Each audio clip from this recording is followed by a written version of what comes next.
Am I the asshole for telling my sister she's not allowed to bring her homemade food to Thanksgiving because her cooking is ruining the meal? Every year, our family does a big Thanksgiving dinner. We all typically bring a dish or two. My sister, who's a lovely person in every other way, insists on cooking something homemade every time. The issue? She's not a great cook. And I don't mean just not great. I mean she has somehow managed to turn classic dishes into borderline inedible creations. For context, last Thanksgiving, she showed up with her special recipe stuffing that was over-seasoned with random spices like cinnamon and cardamom. It was dry and the flavors were confusing and totally off for stuffing. Only one person took a small bite and the rest went untouched. Another year, she brought a green bean casserole that had some kind of strange chewy texture. She later admitted that she used coconut milk and almond flour to experiment. No one wanted seconds of that either. This year, I'm hosting Thanksgiving. Since I'm responsible for putting it all together, I wanted to keep the menu consistent so that people could actually enjoy a cohesive meal. I thought I'd avoid drama by asking her to bring non-food items instead, like wine, soda, or even some flowers. I explained to her very kindly, I thought, that I just wanted to make things easy and streamlined, and I'd handle the main dishes. But she didn't take it well. She got offended and told me that I was controlling and shutting her out of the family gathering.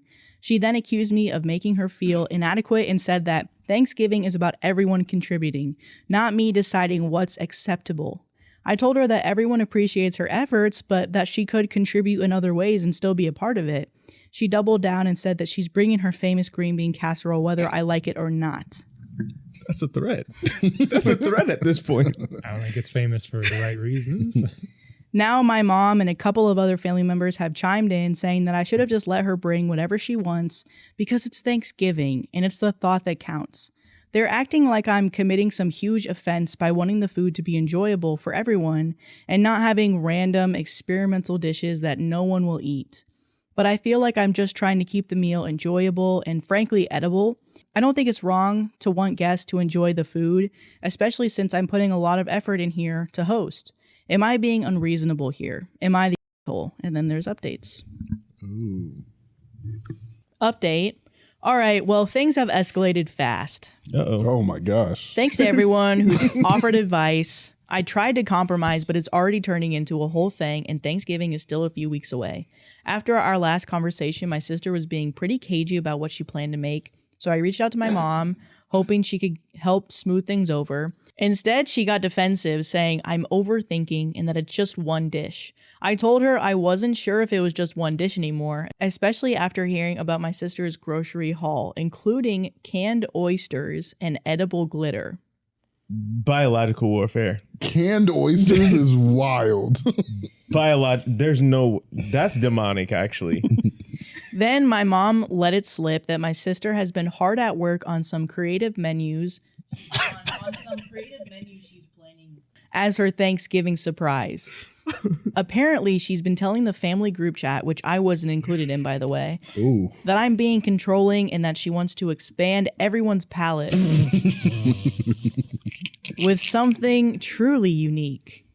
To top it off, my cousin sent me a screenshot from the group chat where my sister said she's bringing not one but 3 dishes to Thanksgiving now. She's calling them her Thanksgiving trio experience. Oh, no. Oh my God. Complete with their own settings and little menu cards she's designing. I'm officially panicking because I have no idea what she's planning to serve, and from what I've heard, it's not remotely traditional. At this point, half the family thinks I'm overreacting, while the other half is texting me with things like, is she really bringing glittered sweet potatoes? I feel stuck. If I try to control it anymore, I'm the bad guy. But if I don't, Thanksgiving might turn into a tasting event for my sister's avant-garde cooking. So yeah, Thanksgiving is a few weeks away and it's already becoming a family spectacle. I don't know whether to brace myself or just preemptively order pizza. Update. So Thanksgiving is now a little over 2 weeks away and somehow things have escalated even further than I thought. I thought maybe my sister's Thanksgiving trio experience would be the peak of the drama. Well, turns out I was wrong. Since the last update, my sister has become fully committed to making her dishes the main attraction. Oh, no. Okay. She's been dropping hints in the family group chat, which I'm still not included in, but shout out to my cousin for the screenshots, about how this Thanksgiving will be one to remember. Oh, And calling it her Thanksgiving debut. okay. She's apparently been referring to herself as the Thanksgiving head chef. This can't be real. And has hinted that she's bringing some kind of culinary surprise centerpiece that will transform the whole experience. From what I can piece together, she's planning a main statement dish in addition to her original 3 side dishes. I'm picturing something equally bizarre, but on a much larger scale.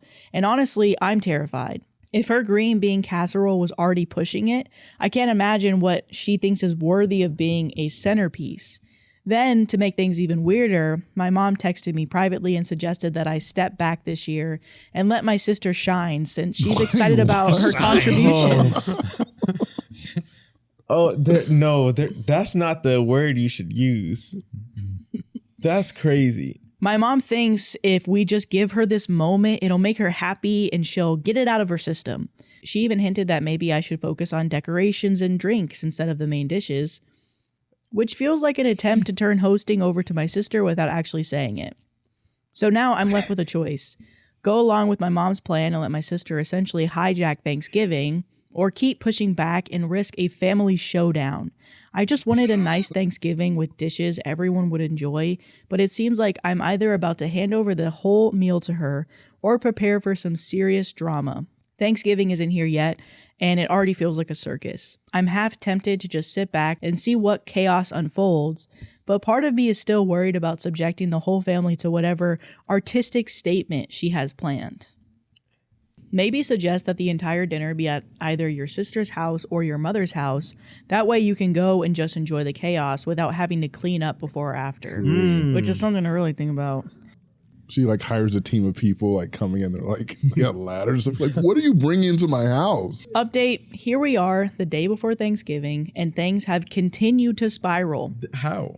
I decided to let my sister move forward with her trio experience since pushing back more would only make things worse. I thought we had a plan. She'd bring her dishes and I'd make sure there was plenty of other options to keep the peace. This morning, my mom let me know that my sister is now adding a surprise dish to her contributions. What is happening? She's been very secretive about what it is, which has everyone nervous about her after her past attempts.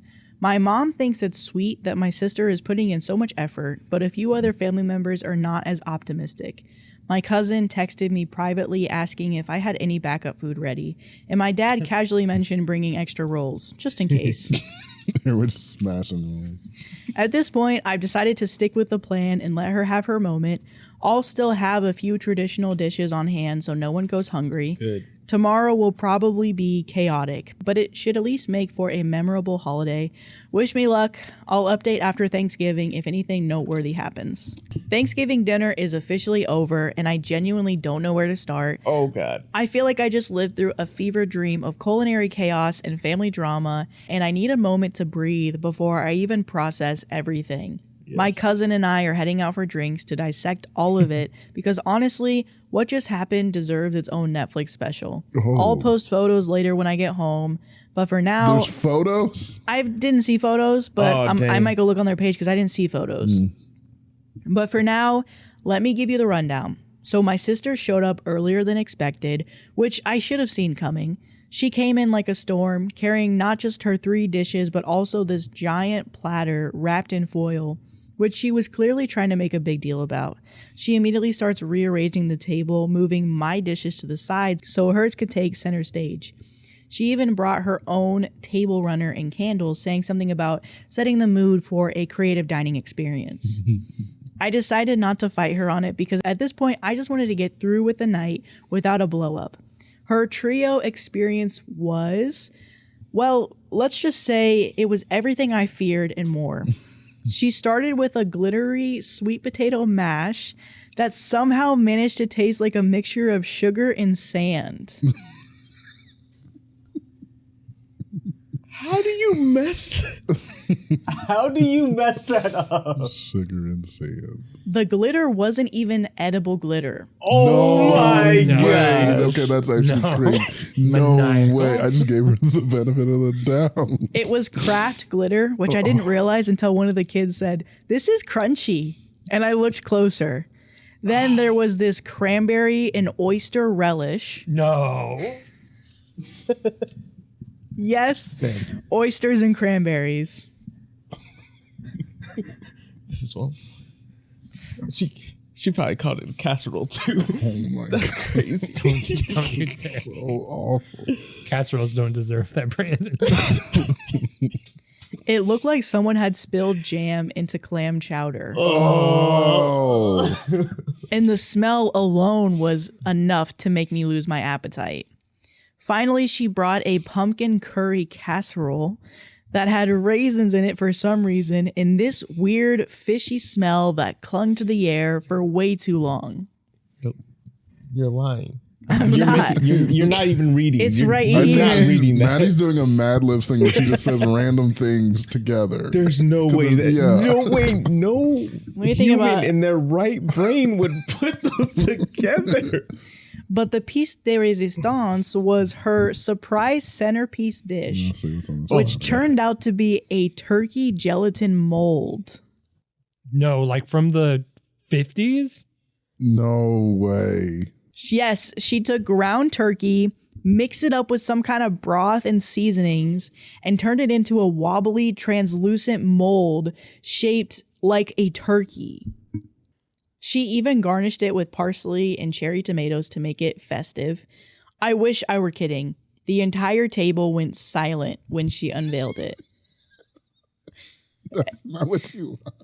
Except for my cousin, who immediately started coughing to cover up what was, I'm pretty sure, a laugh. I would die. I would be dying. Someone just starts gagging. Things hit their peak when my mom, who had been defending her the entire time, took one bite of the gelatin mold and just froze. She didn't say anything, but you could see the regret on her face. My sister, noticing the lack of enthusiasm, decided to go on this long speech about how Thanksgiving food is too boring and how she's trying to challenge our palates. She even called my ham and mashed potatoes uninspired, which was rich coming from someone serving glitter sand potatoes. Oh my god. The breaking point came when my aunt, who was usually the peacekeeper, tried the gelatin mold and actually gagged. Mm-hmm. She tried to be polite about it, but my sister saw her reaction and completely lost it. She started yelling about how nobody in this family supports her and how we're all stuck in the past with our unoriginal foods. She even accused me of sabotaging her dishes by not hyping them up enough to everyone. At this point, half the table was trying not to laugh, and the other half was just staring at their plates, probably wondering how we got here. My sister ended up storming out of the house, but not before saying something along the lines of, "You'll regret not appreciating my vision when I'm famous." She left most of her food behind, which my cousin and I quietly threw out after dinner. The rest of the night actually turned out pretty nice once the tension was gone. My dad's emergency ham was a lifesaver, and everyone agreed that next year we're either going to a restaurant or just skipping Thanksgiving altogether. So now I'm sitting here wondering how this even became my life. I'll post photos later because you all need to see the turkey gelatin mold to believe it. Yeah. But for now, I'm going to grab a drink or three with my cousin to laugh/cry over everything that went down. This Thanksgiving was truly something else, and I don't know whether to feel relieved it's over or brace myself for whatever fresh chaos my sister has planned for the next year.